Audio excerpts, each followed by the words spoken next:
Hope you have your pumpkins ready because we're 1 week away from Halloween. My name's Lee. And I'm Bree. Today you're gonna make the pumpkin toddy with us. Let's get inebriated. Check it out.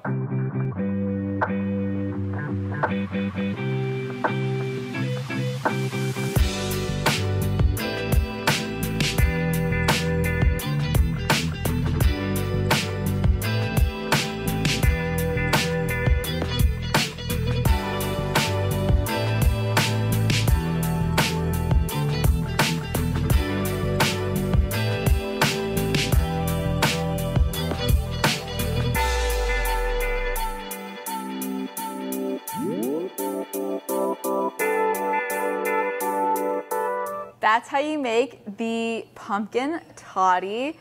This is another just fall in a cup drink. Yep. I love it. It smells like fall, tastes like fall.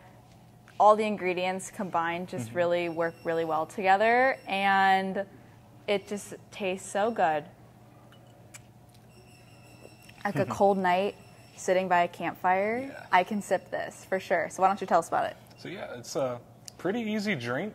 I'm not normally a huge fan of warm drinks, but this is absolutely fantastic.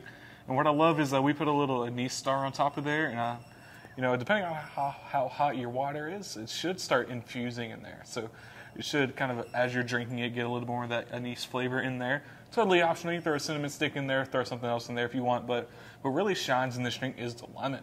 You get some nice warm lemon juice in there. It's really, it kind of takes all the bite out of it, so you just get the flavor and this nice warm feeling from it. But you it's kind of followed by a mapley, because coming from the maple syrup in there, so you get that sweetness, which is really nice, and then you get the cinnamon from the bitters in there. That's why I kind of use that, because whenever a lot of the times when you mix with Angostura, a lot of the cinnamon flavor comes out because there's clearly cinnamon in it.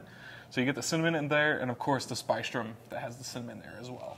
I think it's a great drink. I think that it's very much so an apple cider vibe, but less sweet and more spice flavors. Yeah, definitely less sweet. You could probably even cut out the maple syrup if you just wanted to make it even less sweet, but I like it kind of sweet. Definitely kind of my drink, so. And the color, that's coming from that pumpkin puree in there. Definitely a fall color, so. Definitely Check out this recipe in the description below. I think a lot of y'all will really like this drink. Again, I wasn't really a fan of normally like hot drinks, but it's very good. And there's no tea infused or anything, but just hot water. Just hot water, and you get like a spiced tea kind of thing from it. It's like tea, but with actually flavor. For sure. So check it out. But until next week on Inebriated, when we have a really cool video coming for you guys, so stay tuned. We will see you next week. Cheers. Cheers.